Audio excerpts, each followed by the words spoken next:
Going head to head in a slugfest, a 45 ACP slugfest with the Ruger American pistol in 45 and of course the Glock 21 in 45.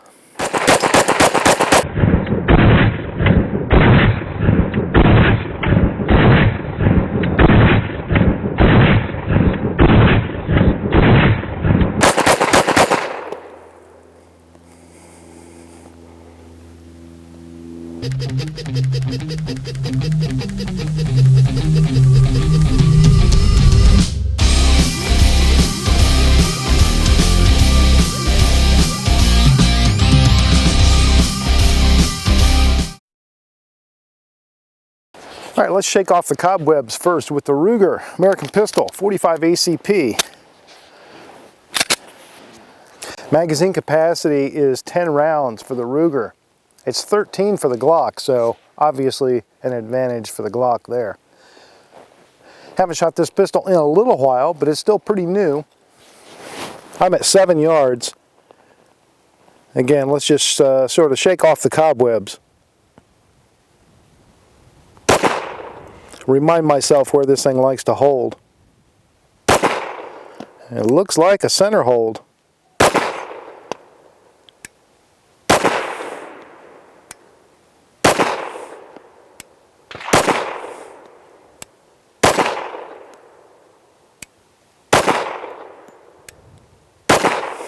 Except for when I pull them.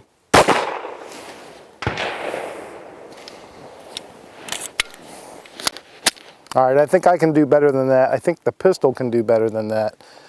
I mean, after all, we're only 7 yards away from the target. I could practically touch it. Let's do 10 more. See if I can behave myself.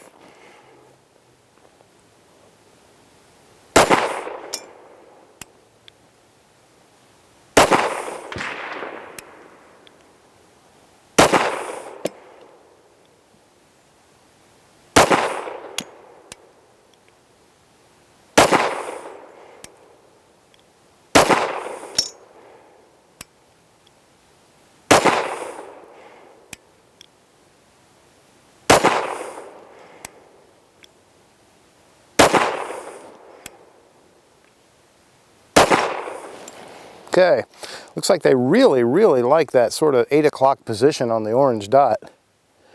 But I'm using a center hold, and that's pretty close.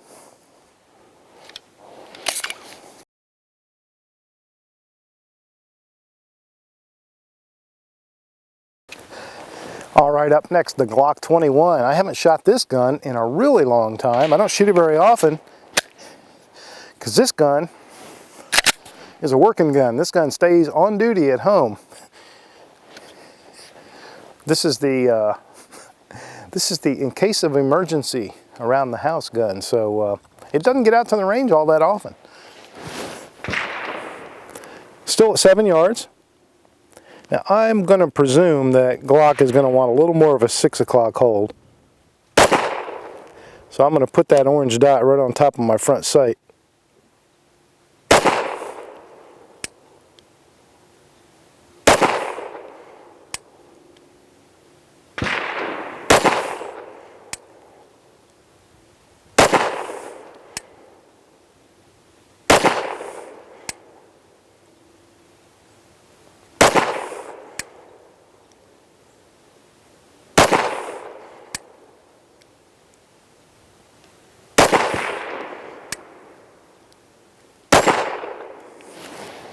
Yeah, that one, just the last one, had to hit me in the forehead.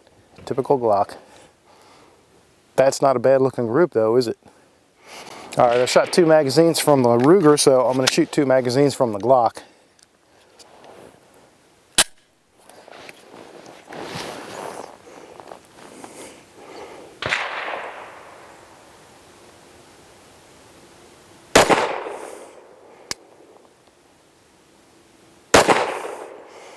Something about a Glock 21 just feels like a natural extension. That's why this one is the one to beat.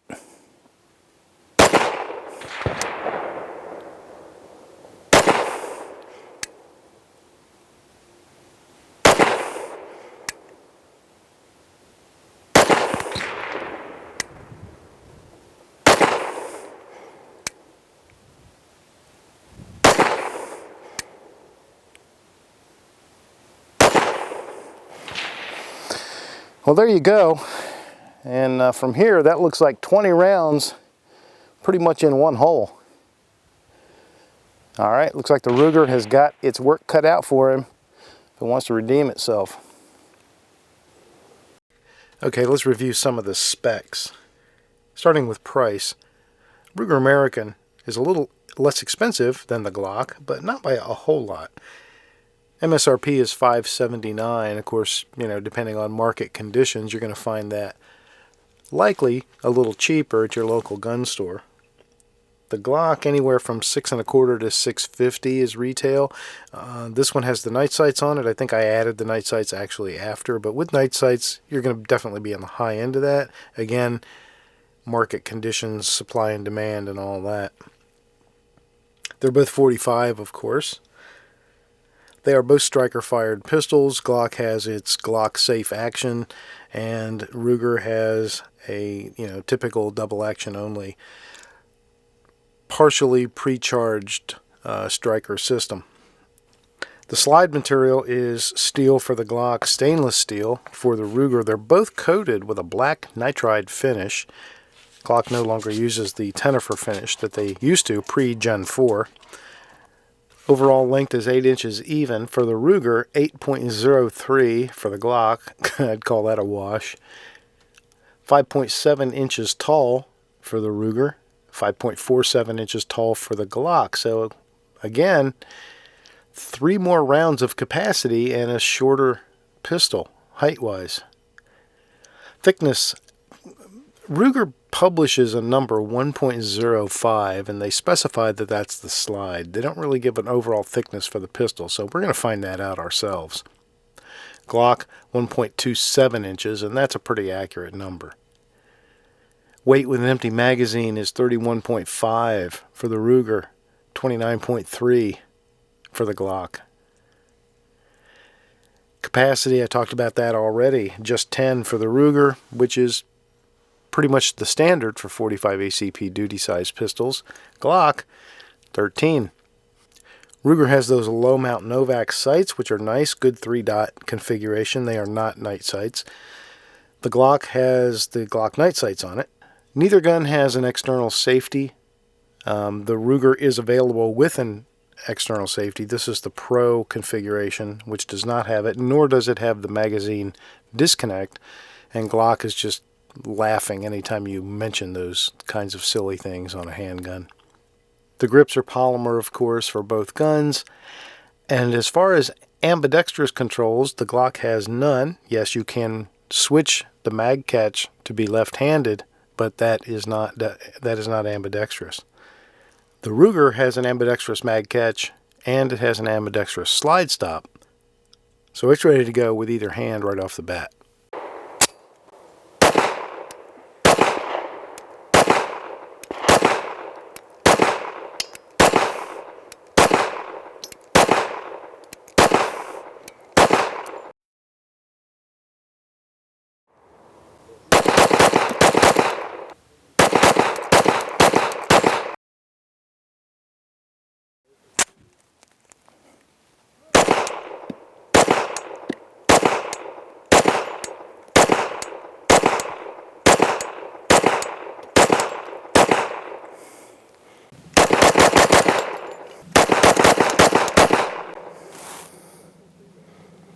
Okay, Ruger published a weird number for their width, 1.05, and they said that was the slide. So, first of all, they're full of crap. Well, there we go. All right. So, if we use a little rounding, maybe generously, yeah, 105 for the slide. All right. So we'll agree with that, but that is by no means the width of the gun, so I don't know why they think that number is even significant.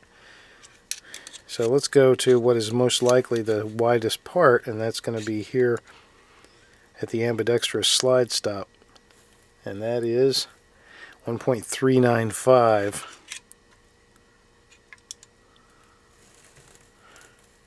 1.397, so you're just about hitting the 1.4, and that is the widest part of the gun. So Call it 1.395 to be kind, but it's certainly a long way from the 1.05 that they publish. So another number that I like to give you is the trigger reach. I'm going to do that for both of these guns. Make sure we have a 0. Alright, so I'm going to go from apex of trigger to apex of grip tang. On the Ruger, 2.721.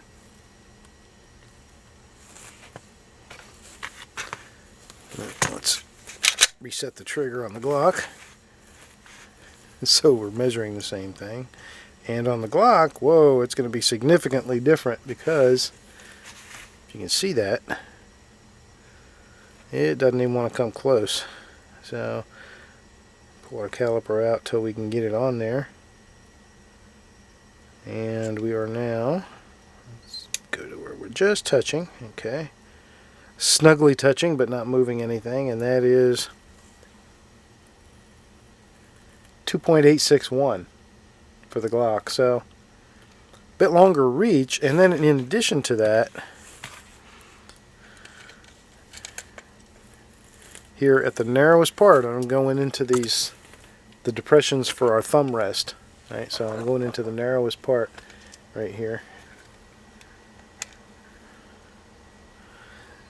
1178, and on the Ruger, that same area, 1100 even. So it's thinner in terms of the reach, and it is shorter in terms of the reach. So part of the ergonomics is just that, is how comfortable is it to get your finger onto that trigger and get a good bite, get the pad of your finger where it wants to be.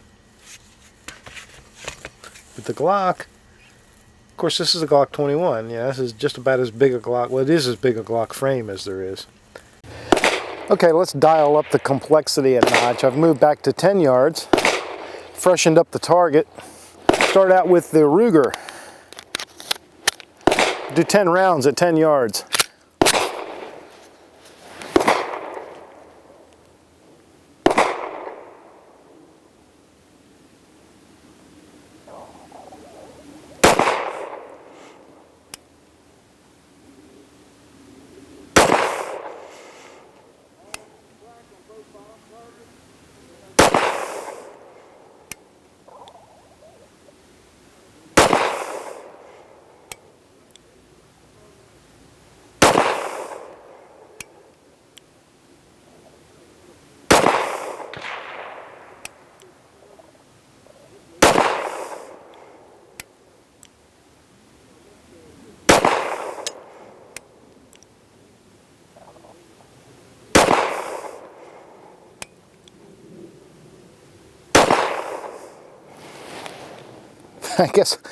I guess I ought to create a new meme, maybe put on the Facebook page.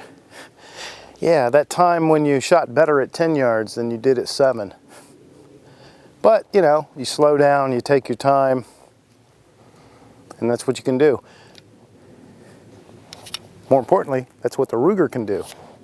There's a big difference between 7 yards and 10 yards, just in terms of the sight picture. The front sight covers up a whole lot more of the target at this distance than it does at 7 yards, and so aiming is less precise.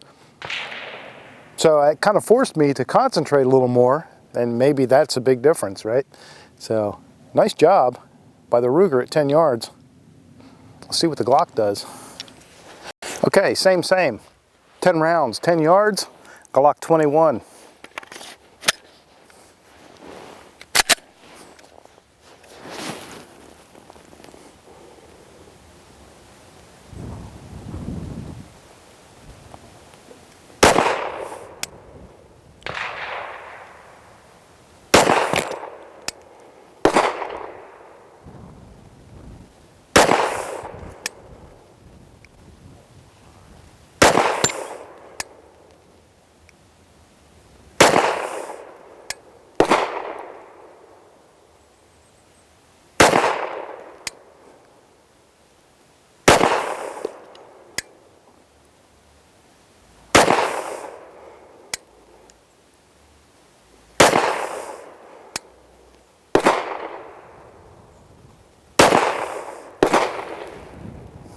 Okay, actually didn't shoot the Glock as good as I did the first time. I dropped a couple, dropped one really low.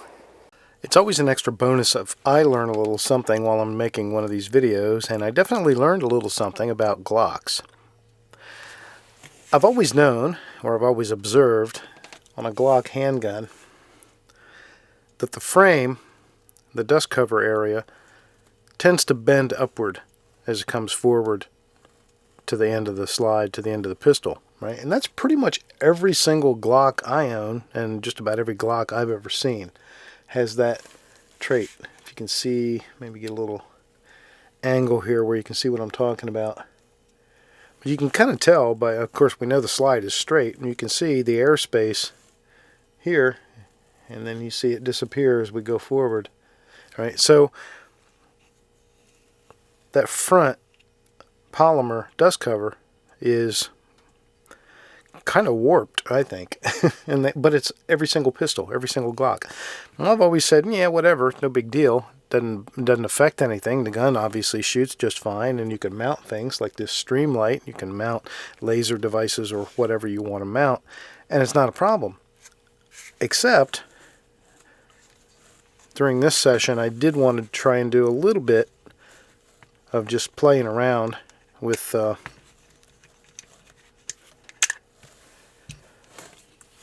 this, and this is a universal mount. So the idea for a universal mount is that it goes on your Picatinny rail, fastens into place. Problem there is now, because the dust cover is not level, that means our accessory rail is not level, and so that's throwing our scope out of level, and that's back to front level, not side to side, right? So what happens is the scope is pointing significantly higher because the rear end is now lower than it should be. And so I really wasn't, and I'm not going to adjust my scope. I'm not going to try and get a 0 for something that's off by about 14 inches at 25 yards. That's clearly the gun. So I kind of learned something there. Interesting little side note. Remington UMC at 25 yards plus.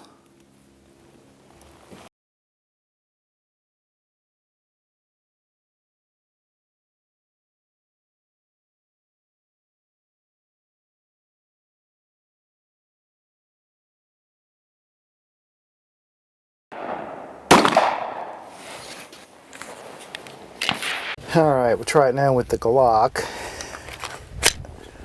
The scope mount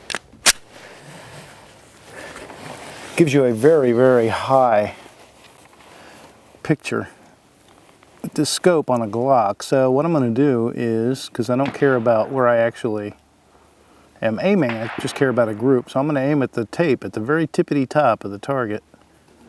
I did one test shot. That puts it on paper, so we'll just see how it groups.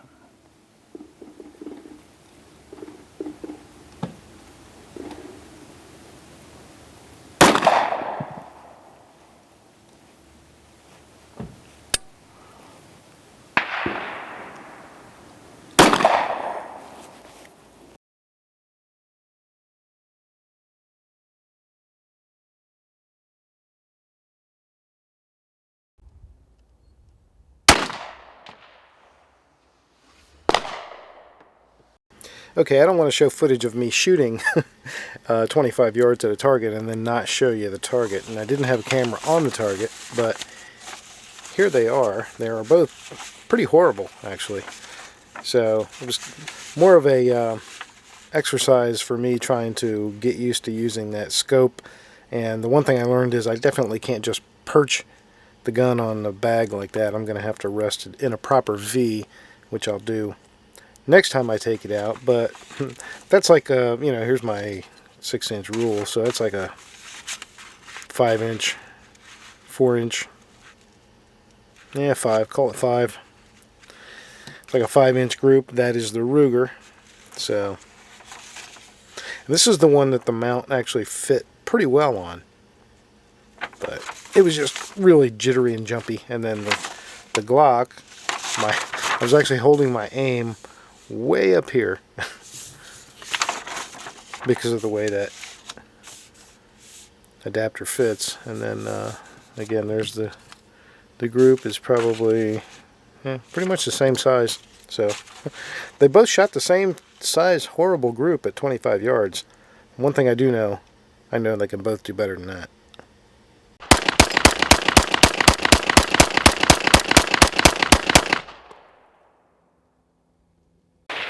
Now let's make things a little less boring. Do some 2 to the body, 1 to the head drills. Start out with the Ruger. I'm just going to start from the low ready position since I really don't have a good holster for the Ruger. Keep things same. And just start low ready. Just do some 2 to the body, 1 to the head. Still at 7 yards. Got a fresh target there.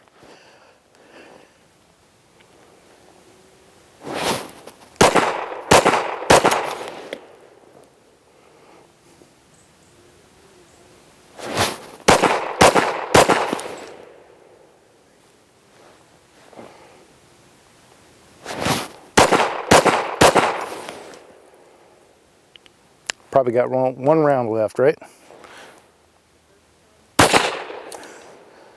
All right. Let's pace those up and try the Glock. All right, let's try the same thing with the Glock 21. 2 to the body, 1 to the head from low ready at 7 yards. For those of you scribbling notes at home.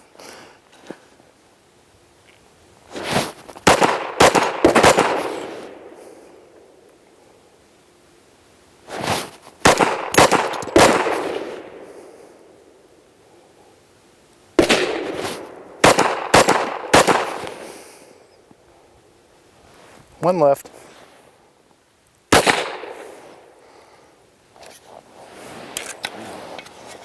Okay, when I did the first 100 on the Ruger, I measured the trigger, the weight of the trigger pull,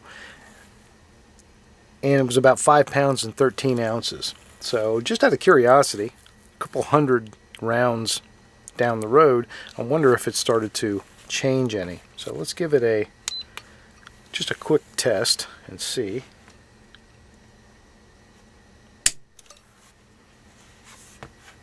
And now we're reading 5 pounds 15 ounces, so it actually gained a little bit by 2 ounces, but you know, that's easily within our margin of error. Might as well look at the Glock. Of course, we know Glock publishes 5.5 pounds for their standard trigger, and this is the standard trigger, but they never come in that light. Should be over 6 pounds. 6.5, and that's about right. Alright, now just a quick second on ergonomics, and I don't want to beat this to death, but there are a couple of things about the Ruger American pistol that they've got fantastically right. Number one is how short that reach is. You know, that the trigger is, to me, a very nice trigger. It just is a comfortable feeling gun with a couple of exceptions, and those couple of exceptions bother me more when I'm holding the gun like I am right now or dry firing than they do during live fire, but they do eventually start to wear on you even during live fire. Number one, the front strap or the front of the grip handle is way too square. It's like made for Lego people. So, you know, it's almost like a 2x4 in the front. You know, it's got nice stippling on it, and it's got good grip quality. It's too square. So what happens is I'm feeling in two places on my fingers, I'm feeling corners pushing against me. So, as amazing as it may sound to some people, the Glock 21 Gen 4 feels a whole lot more ergonomic, natural, and comfortable.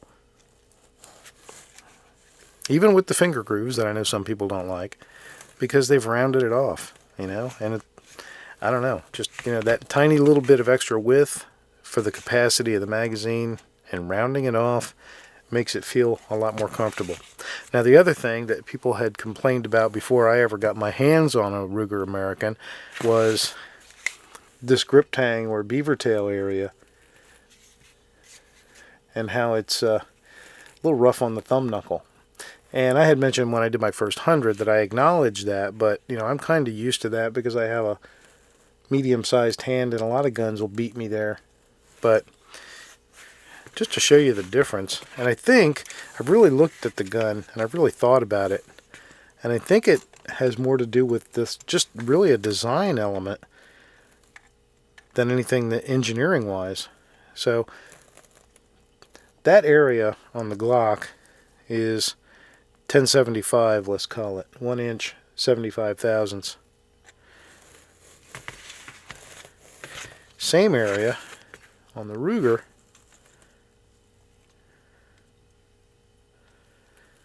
$1190, almost 1200. So it's significantly different, or significantly larger. They've added a lot of meat there.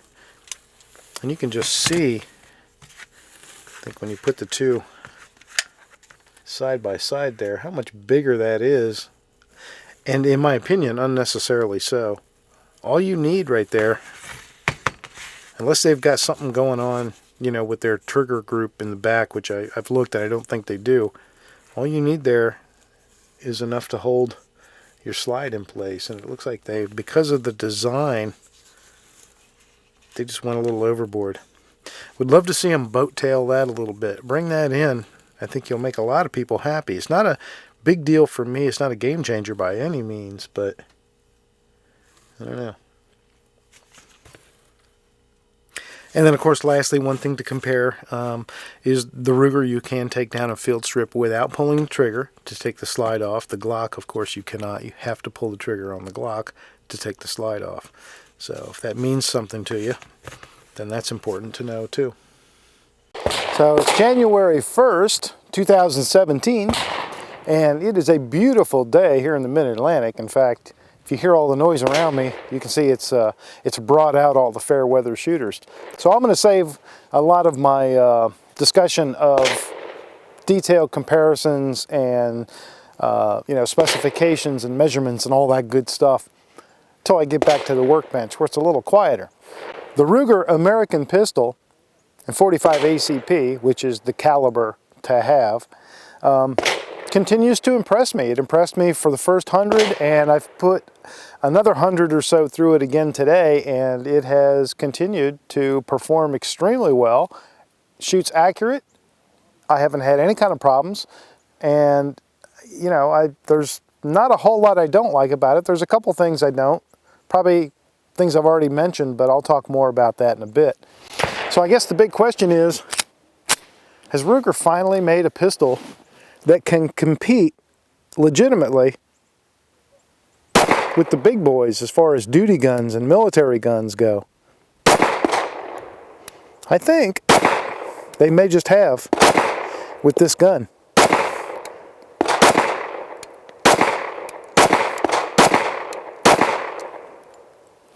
But of course, it's still very new, and it's going to need a whole lot of tests and trials before it can even come close to having a reputation like the Glock 21. So you know, my slugfests are not necessarily about picking winners and losers, although I will. In this case, the winner is the Glock 21. There's no doubt about it. That doesn't mean that the Ruger American in .45 isn't a heck of a good gun, because I think it is. It's just that, come on, this is the, you know, this is like comparing, you know, a really good bar band to Led Zeppelin. I mean, you know.